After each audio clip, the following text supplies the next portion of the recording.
नमस्कार, मैं हूं शंकर। न्यूज बाय स्कूप में आप सबों का स्वागत है।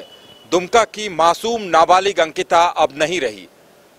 दरिंदे शाहरुख ने उसे जिंदा जला दिया था और उसके बाद वो 5 दिनों तक जिंदगी और मौत के बीच संघर्ष करती रही, लेकिन अंततः उसने अपने प्राण त्याग दिए और अब अंकिता हमारे बीच नहीं रही। लेकिन ऐसे कई सवाल छोड़ गई है जो आज भी तपिश बनकर लोगों के जेहन को झुलसा रहे हैं। और सवाल ये सामने हो गया है कि आखिर अंकिता के साथ इतना बड़ा हादसा हुआ तो पूरा सिस्टम इस दौरान कहां रहा? आखिर किसी ने अंकिता की सुध क्यों नहीं ली? अब राज्यपाल ने इस पर सवाल खड़े किए हैं। उन्होंने कहा है कि लॉ एंड ऑर्डर की गिरती स्थिति है। वहीं जब जनप्रतिनिधियों से इस बारे में सवाल पूछे गए तो जो जवाब आए हैं वो भी काफी हैरान करने वाले हैं। हमारे साथ हमारे संवाददाता मदन है। वाकई में मदन, ये काफी संवेदनशील मसला था। अंकिता एक मासूम नाबालिग बच्ची के साथ ऐसा हादसा हुआ था, लेकिन किसी ने भी उसकी सुध तक लेने की जरूरत नहीं समझी। बिल्कुल, देखिए, इस तरह के हादसे तो जरूर हम सभी को झकझोर देता है और यही हुआ है कि अगर घर में कोई आदमी सुरक्षित नहीं है तो ये समाज के लिए भी चिंता का विषय है।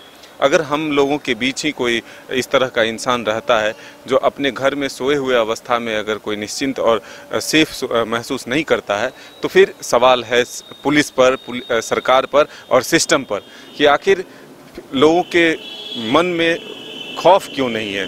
अगर पुलिस प्रशासन है तो उसका खौफ होना चाहिए। सिर्फ ये कहकर जिम्मेदारी नहीं आप हटा सकते हैं कि हम राह चलते हुए लोगों की सुरक्षा नहीं कर सकते हैं। अगर दो लोग आपस में लड़ गए तो हम क्या करेंगे? पुलिस का खौफ कहीं भी होना चाहिए। और अगर कोई आदमी अपने घर में सोया हुआ हो और उस पर कोई पेट्रोल छिड़क कर आग लगा दे तो उसमें घर वाले भी तो बचा नहीं सकते, लेकिन पुलिस का डर होना चाहिए। अगर जो आरोपी हैं उन्हें कड़ी सजा दी जाती है तो ये एक सबक बनेगा लोगों के लिए। दूसरा, अगर हिम्मत भी करता है, सोचता भी है अगर ये काम करने के लिए, तो वो अपने कदम को रोकेगा कि हम आगे नहीं बढ़ाएं, ताकि हमारे साथ भी ऐसी ही सजा दी जाएगी, हमें भी ऐसी सजा भुगतनी पड़ेगी। बिल्कुल मदन, अगर देखा जाए तो किसी शख्स का एक मामूली छोटी सी उंगली अगर जल जाए तो वो एक असहनीय पीड़ा होती है। अंकिता 5 दिनों तक उसका पूरा शरीर जल गया था, पेट्रोल डालकर जलाया गया था, वो तड़पती रही, झुलसती रही, लेकिन सिस्टम ने उसकी सुध नहीं ली। कई लोग इस पर भी सवाल उठा रहे हैं कि जब वो राजधानी रांची में थी, रिम्स में थी, तो पूरी सरकार यहाँ मौजूद थी, आखिर लोगों ने या सरकार के किसी प्रतिनिधि ने उसकी सुध क्यों नहीं ली? बिल्कुल, देखिए, सवाल तो बहुत बड़ा है क्योंकि पिछले कई दिनों से जिस तरह से सीएम हाउस में भी लगातार सुबह और शाम बैठक हुई, सारे अधिकारी झारखंड में मौजूद थे, रांची में मौजूद थे, स्वास्थ्य मंत्री खुद लगातार बैठक में पहुंच रहे थे। सिर्फ मुख्यमंत्री आवास से 4 किलोमीटर की दूरी पर रिम्स है, लेकिन 4 किलोमीटर नहीं पहुंचा गया। 4 दिन बीत गए, उसके बाद उसकी मौत भी हो जाती है। बेहतर इलाज के जो है आरोप उनके परिजन लगा रहे हैं कि अगर बेहतर इलाज मिलता तो आज हमारी बेटी जिंदा रहती। तो ऐसे में ये सवाल है कि 450 किलोमीटर जहां दुमका में ये घटना घटी है, वहां भी आरोप है कि जल्द से जल्द जो है एम्बुलेंस की व्यवस्था नहीं हुई और लोगों ने चंदा इकट्ठा करके वहां से एम्बुलेंस किया और फिर यहाँ रांची पहुंचे।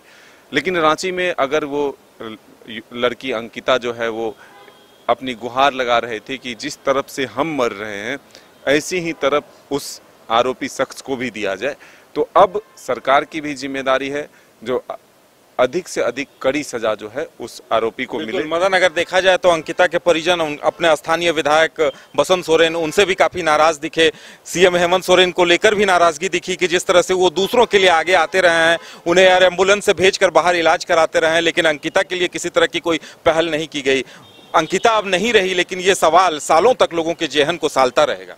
बिल्कुल, देखिए, महिलाओं की सुरक्षा की बात जिस तरह से की जाती है और इस तरह से अगर महिलाओं के साथ अत्याचार होता है तो बड़ा सवाल है। समाज को सुरक्षित रखना जो है सबका जिम्मेदारी है। ऐसे में अगर कोई व्यक्ति इस तरह की घटना को अंजाम देता है तो अब पुलिस को भी, सरकार को भी, सिस्टम को भी अपना काम सही रूप से करना होगा, न कि एक खाना पूर्ति करके जो है बस छोड़ देना चाहिए। लेकिन सवाल सबसे बड़ा ये भी है कि वो मुख्यमंत्री हेमंत सोरेन का क्षेत्र रहा है, उनके छोटे भाई अभी वर्तमान में विधायक रहे हैं, तो ऐसे में काफ़ी गंभीरता दिखानी चाहिए थी। हालांकि वो दावे जरूर कर रहे हैं, अभी भी जब उनसे बातचीत हो रही है तो वो कह रहे हैं कि नहीं, हमने पूरी गंभीरता से इस मामले को लिया था, मेरे देख रेख में वो दुमका से रांची पहुंची है। लेकिन सवाल ये है कि अगर यहाँ तक पहुंची तो इससे आगे भी भेजा जा सकता था और बेहतर उपचार देकर अंकिता की जान को बचाया जा सकता था। बिल्कुल, आज सवाल इस बात को भी लेकर उठ रहे हैं कि क्या अंकिता की मौत की कीमत सरकार की तरफ से दिए गए 10 लाख है। कई सवाल लोगों के जेहन में है। सवाल इस बात को लेकर भी है कि आखिर अंकिता का बेहतर इलाज क्यों नहीं कराया गया। आखिर जिस तरह से पूरी कार्रवाई हुई उस पर भी विपक्ष के नेता बाबूलाल मरांडी हो या रघुवर दास हो, वो तमाम लोग सवाल उठा रहे हैं। उनके साथ साथ आम जनता भी सवाल उठा रही है। देखने वाली बात यह होगी कि कब तक फास्ट ट्रैक कोर्ट का गठन करने की बात कही जा रही है, लेकिन अंकिता, नाबालिग अंकिता के गुनहगारों को कब सजा मिलती है। और सवाल ये भी है कि आखिर समाज में इस तरह की सोच के जो लोग मौजूद हैं, इस तरह के सोच का जो कोड है, उसका खात्मा कब तक होता है। फिलहाल हमारे साथ इतना ही, हमें दीजिए इजाजत और आप देखते रहिए न्यूज़ बाय स्कोप। नमस्कार।